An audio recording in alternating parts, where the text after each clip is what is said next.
Ky ishte Metalurgjiku, kjo videoja që pat.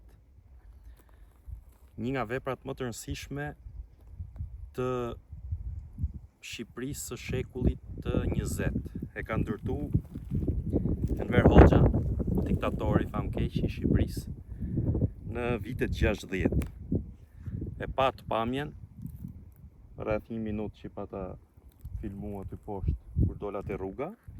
Tu jemi në Krab, në rrugën e Qaf Krabës, rrugën e vjetër Tiranë-Elbasan.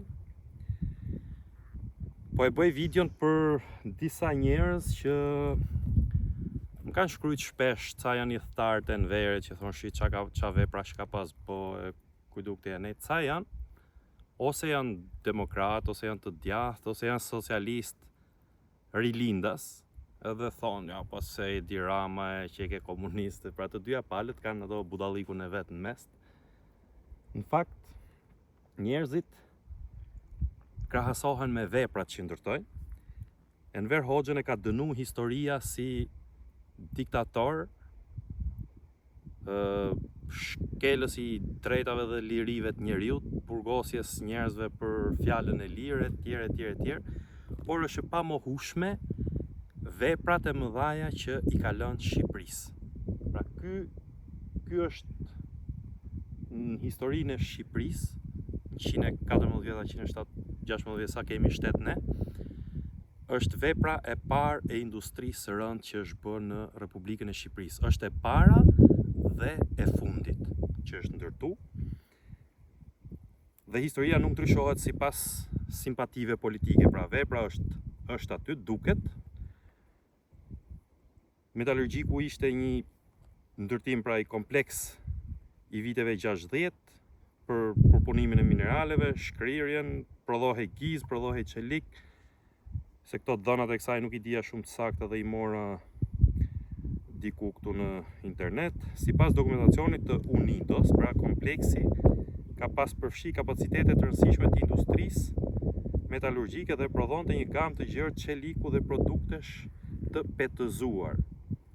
Pra, krijohej një zinxhir industrial brenda vendit, nga minerali te metali, nga metali te produkti. Kjo ka qenë përpjekja e Shqipërisë së Enver Hoxhës për të ndërtu industri bazë. Kjo vepër e madhe ka ndryshuar dhe Elbasanin, atje përtej kemi qytetin e Elbasanit. Këtej diku kemi ku është Cerriku, këtej. Tani Edi Rama, se kisha bo videon e djeshme për takimin edhe inskenimin qesharak të Edi Ramës me ca pleq atje që prisjen po gardec, njëri thoshe kam 5 orë, kam bo 5 orë rrugë nga Greqia për taku Ramën. Një tjetër thoshe do rri këtu derisa të vinë ta përqafoj herë të vdes. Një e vetmja gjë ngjashmëri që ka ky njeri që drejton, po bën tani 20 vjet, partinë bi të partisë Enver Hoxhës, është vetëm inskenimi qesharak propagandistik.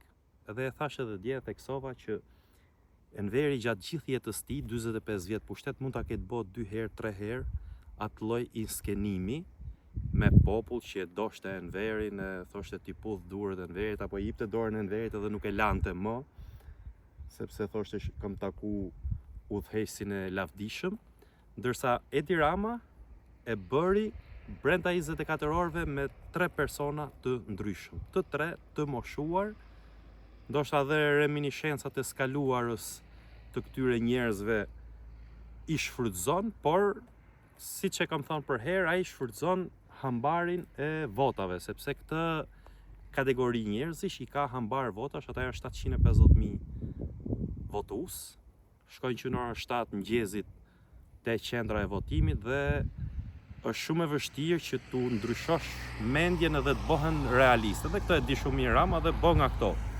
Por vetëm në këtë pikë ngjan ky njeri me Enver Hoxhën. Dhe ngjan edhe në një gjë tjetër, kontrollon të gjitha pushtetet. Pra i ka marrë huqet më të këqija diktatorit, kontroll absolut të gjitha pushteteve, kontroll të narrativës publike, të medias, të propagandës, e gjithave, por nuk ka bë 2 lek punë. se kjo është thelbi i videos që po bëj sot. Pra ka 0 punë, gjini një vepër të Edi Ramës kur ka ardhur në pushtet në 2013-ën, diçka 2013-2015, ka pas ardhur ka pas bëj një show të madh te Metalurgjiku, që do e kthejmë këtë në qendër inovacioni ndërkombëtare, këtu do bëhet nami, këtu do bëhet kjo, do bëhet ajo. Sot ka dalë një studim, një statistik nga një agjenci europiane, se nuk ja maj me emrin tani që ta them, ta citoj fjalë për fjalë, por është e saktë kjo, që Shqipëria në aspektin e inovacionit dhe teknologjisë është vendi i fundit në rajon që eksporton gjëra të teknologjisë dhe të inovacionit. Pra është 0. Siç ka bë këto, ka bë shpesh edhe te piramida në qendër të Tiranës, ka ndërtu i qendër atje, do bëjmë këtë, do bëjmë atë, e ka 0 produktin edhe atje. Ke ky krahu këtu, kemi del rruga Tiranë-Elbasan. Edhe për popullin, fakt që shpesh herë populli i ka hak udhëheqësit që i vinë kry, nuk është se i vinë gjithmonë rastësisht, po inshallah tani është mush kupa dhe të zgjohen shqiptarët. U ka pas ardhur koka dhall, 3-4 orë bëhen kësaj rrugës këtu, e dini rrugën e qaf Krapës, kushdo që i ka kalu, që të bite koka herë këtej, bab, derisa shkojnë në Tiranë. U aboni rrugën Sali Berisha, atje Sali Berisha që shajnë këta thonë kështu. Por nuk jam duke u bë thirrje të votoni Sali Berishën, po jam duke u thonë një fakt. U aboni rrugën Tiranë-Elbasan, i shpëtoi nga përplasja e kokës nëpër xhamat e makinës derisa dilin në Elbasan. 2013 nuk i dhanë as i vot. Pra këta janë shqiptarët, populli shqiptar. 2 veprat më të rëndësishme që janë bën Shqipëri pas viteve 90, po dhe mund të numëroj 2-3, po numëroj një hidrocentralin e kësaj Devollit, çfarë është kjo, që është një nga veprat më të mëdha energjetike që e ka bërë Shtatkrafti, është bën në kohën e qeverisjes së Berishës. Një vepër prapë e madhe, që është gjigante se shkurton shpenzimet e karburantit, shkurton orët e rrugës, shkurton lodhjen, është rruga Tiranë-Elbasan, edhe kjo është bërë në kohën e atij, dhe rruga e kombit. Pra janë ca vepra që sa do gabimet këtë bëjë një udhëheqës, një kryeministër, mbeten edhe janë fakte. Siç është rruga e Krapës, një 3-4 herë më keq ka qenë rruga për të shkuar në Kosovë. 12 orë për të shkuar në Kosovë. Të bëhej koka më keq se sa të bëhet këtu. Edhe një gjë tjetër, se e harrova më kujtu tani, rruga Levan-Tepelen, që ka shmang të gjitha kthesat e Ballshit e çka qenë ajo rruga e vjetër e që nga Mallakastra, nga kodrat e Mallakastrës. Pra këto janë vepra. Tani më gjini një vepër që ka bëj Edi Rama, ka bërë rrugën e Arbrit. Rruga e Arbrit për nga cilësia dhe komoditeti është një nga rrugët më skandaloze që është bërë në Shqipëri. Pra një tunel që s'dihet se sa siguri ka, dhe malore këtej, malore anej, një grop këtu, një grop atje, është bërë rruga e Arbrit, domethënë cop, vetëm se s'kan çfarë bëjnë njerëzit, edhe kalojnë andej. Rruga Qukës Qaf Ploç, që e kemi këtej në juglindje, ja ka shpërdoru 300 ca milion euro atje, është rrugë katastrofale. Pra kjo është krahasimi që mund t'i bësh Edi Ramës me Enver Hoxhën. Pra është shumë më mrapa edhe se Enver Hoxha. Enver Hoxhën e ka thash edhe një herë, nuk kam për të glorifikuar Enver Hoxhën, po unë nuk jam si një pjesë shqiptarësh që i zerojnë gjithçka dhe i mohojnë gjithçka atij, sepse ka ndërtu edhe gjëra. Ka ndërtu edhe vepra, dhe ato vepra që ka ndërtu, këta nuk i mbajtën dot. Metalurgjikun sot e shfrytëzon një kompani turke, që është Kurumi. Qindra herë kanë dalë me skandale, me mos pagime, detyrimesh për shtetin, janë nga këto kompanitë si punë bankersit që majnë mediat me para, majnë pushtetin me para dhe shfrytëzojnë pasi lloj investimi, pasuritë dhe infrastrukturën e popullit shqiptar. Se bankersi ato bën, nuk investon fare, e ka 0 investime, vetëm me rrjep naftën dhe pasurinë e shqiptarëve. Këto gjë bëjnë minierat e kromit në Bulqiz, këtë gjë bën edhe Kurumi, për një pjesë që ka Kurumi këtu, se nuk e ka gjithë ndoshta. Sot Elbasani është një nga qytetet më të ndotura në Republikën e Shqipërisë. Kjo zona këtu komplet, kjo ca fshatra këtu poshtë. Të gjitha zonat janë nga zonat më të ndotura sepse këta nuk investojnë as në këtë lloj industrie që bëjnë këtu, nuk investojnë për të ruajtur shëndetin e popullatës së zonës. Pra vetëm shfrytëzojnë, po i ngjut ata qend, përshëndes ata që do komentojnë tani që do më shajnë. Qofse ngjohen, se nuk e di janë ngjohen ajo, po e ne atë lart ka shtëpia. Pra vetëm shfrytëzojnë. Kërkoni në internet edhe do të gjeni premtimin spektakolar të Edi Ramës për transformimin e metalurgjikut të Elbasanit këtu e 10 vite më parë.